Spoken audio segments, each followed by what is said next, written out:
Hey, welcome everybody. This is Bob and Phil from our Trade Genius podcast. Today we're going to talk about an end of an era. And I think it's going to be an end of a stock, end of a meme, and it's going to be an end of the bull market. You don't want to miss this one.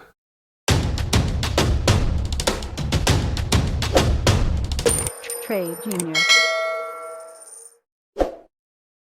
All right, Bob, you got our attention. So what's going on? I see you got an article up here about the government helping GM. What's going on? Yeah, so I want to take a step back before I talk about the article, Phil. So you and I have been talking about Tesla for years, and we've always been kind of scratching our head.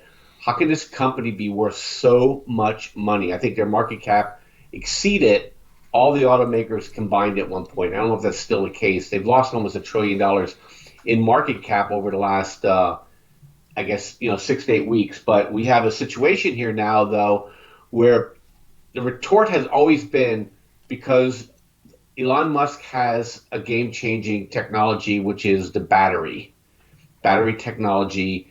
And, somebody can argue maybe because they're autonomous driving. But I don't think people, if they had to give up autonomous driving versus superior battery technology, they would ditch the autonomous driving in a minute.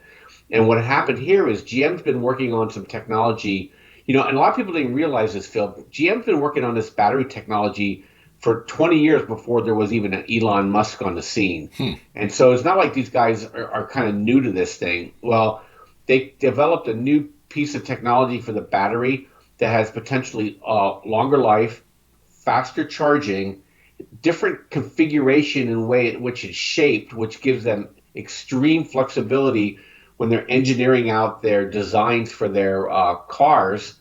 And it gets, get this, between 100 and 250,000 charges. Wow. Before the battery fails. It's a different way they doped it. They can run it in series. Your construction. I was in solar. They're able to run these battery packs in series, or they can flip the voltage up and down on it depending on whether they want efficiency driving or efficiency in charging. And they're flat instead of cylindrical, and they dope them a little bit differently so they don't corrode as fast, and they don't catch fire as easily. And so if it was just that, we'd still do this show.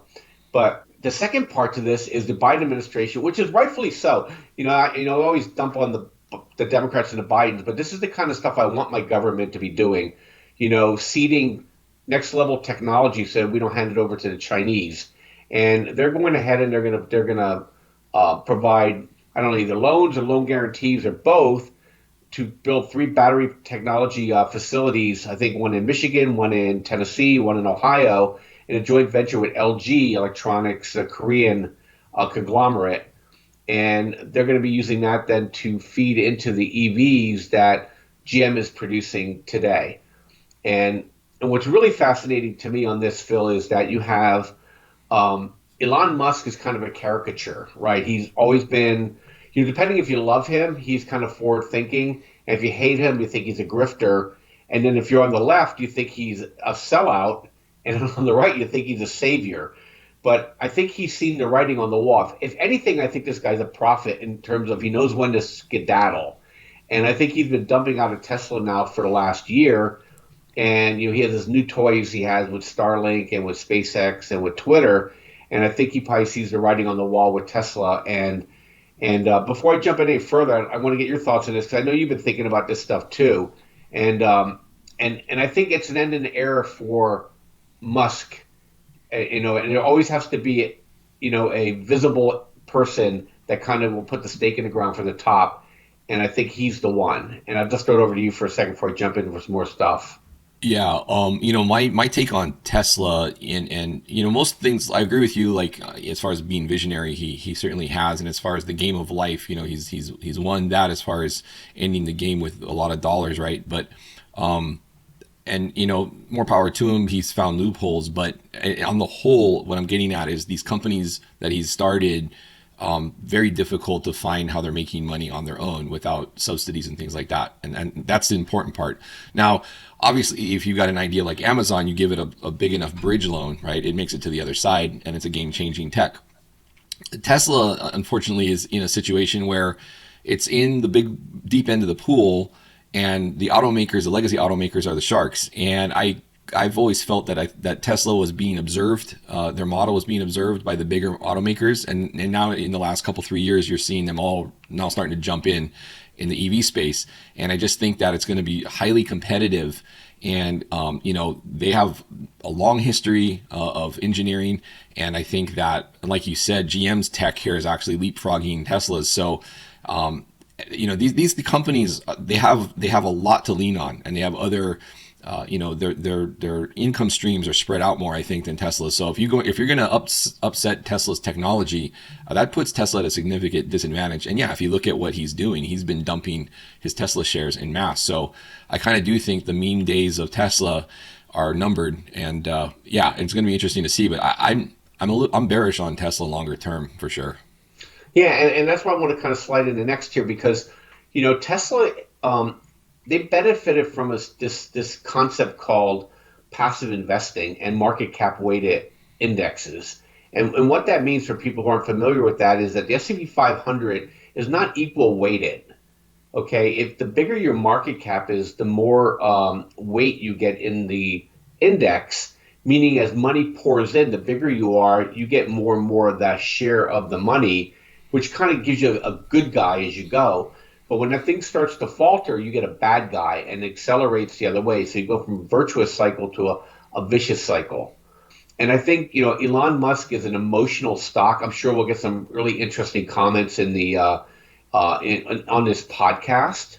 Yeah. And that people, it's a personal thing. It's a way of life for people. And I think he broke his bond with the left when he brought Twitter. And then I think what's going to happen now is that, he made enemies of the Biden administration by doing so. And this is an easy way for them to then go ahead and further, cripple his future ambitions. At the same time, technology is changing. And as Tesla falls, it's going to put pressure on SPY, which puts pressure on other stocks. And basically that whole, what do they call the FANG T group of people, right? Are going to go. And this stock, for me, people always ask me what I think Tesla's worth. When we do the math on it, after I joke it's worth negative $23 a share, it's worth probably $23 a share. And it's still sitting up there about 140 because they don't generate any cash. Right. So in the good old days when that mattered. And I think it's going to matter once again now that we have interest rates at 5%. So Yep. we're looking. I'm looking. Anytime it's going to get overbought, Phil, we're gonna add that into our short category and sup on puts with Tesla. Yeah, I thought when they were added to the S&P 500 index, and that's not a permanent thing. I mean, that's performance based essentially. And I always thought when they did that, that was probably marking the final leg of that crazy bull run that we had since COVID, that was detached from reality. And B, I thought that it was going to be a short-lived addition, and that sooner or later they would be removed. And so I wouldn't be surprised if over the next 18 to 24 months things deteriorated to the point where they did remove them. Yeah, and look, and don't cry for Elon Musk. He's a smart guy. I think what he's doing with Twitter, Starlink, SpaceX, that whole group, he's going to put a payment system in at Twitter. So everybody thinks that Twitter's going to fail. I think are being, short-sighted. I think he just sees that, which is amazing to me. He turned an automaker into a technology market cap, and I think it's going to go back to being an automaker market cap, and it's not going to be a very good one at that. And especially since, we're talking about cars here a little bit, I'll just drift on a divergence, is that, used car sales are plummeting, and it's very expensive to buy a used Tesla that you may have to deal with a battery pack, which is going to be a problem, especially if GM comes out and says, hey, oh, by the way, when you buy my Chevy Volt or my other ones I'm going to have out there, and you won't have to ever worry about replacing your battery pack because you can get 400 miles on a charge. And if you get 100,000 miles, 100,000 charges minimum, well, I mean, if you fill the tank once a week, right, or recharge it once a week, you're not going to do it in the lifetime of that car. No. And I think that's just going to be the checkmate for for Musk. So I just think that time has moved on, and I think people need to really recognize that fact. And we're going to see that across the board in tech. I think tech got all the good guys with growth. Growth is coming out, and I think it's really going to set the stage for that 2023 market sell off that we've been talking about. Yeah, and you mentioned Starlink, and I'm very bullish on that product. I mean, obviously, it's going to have to make money at the end of the day, but I think given the infrastructure that's been built out, whatever happens to that company, whether it's spun off or sold or whatever, follow that, because you're talking about infrastructure that serves people that are outside of existing infrastructure, and there's hundreds of millions of people like that. All have the ability to have basically the equivalent of cable broadband now. So very, very powerful. They've already have six figures in terms of customers.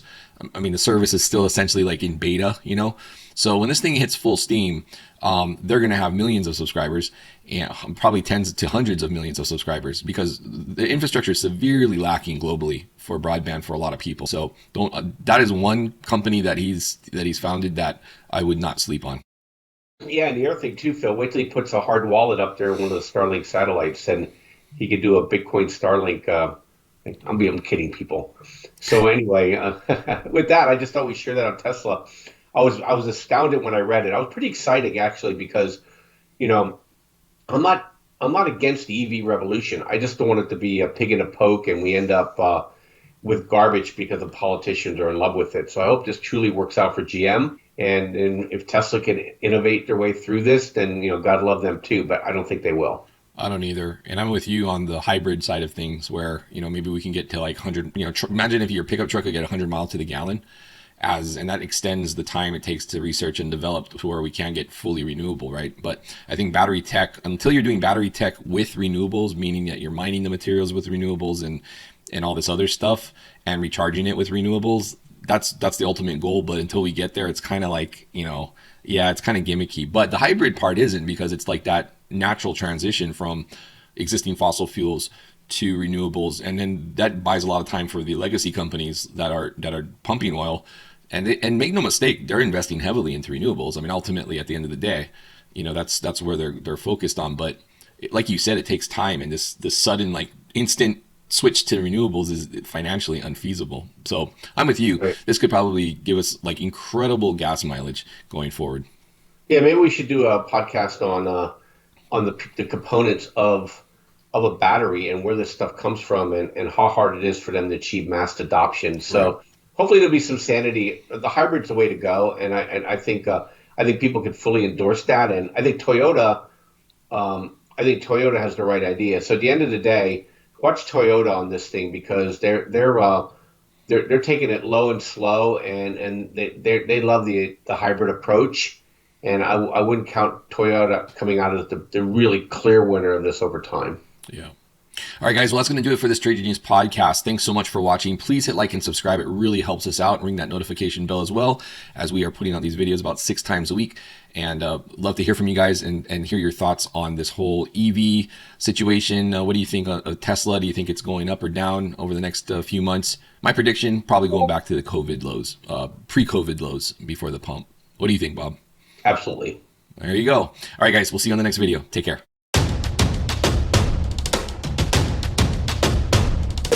Trade Genius.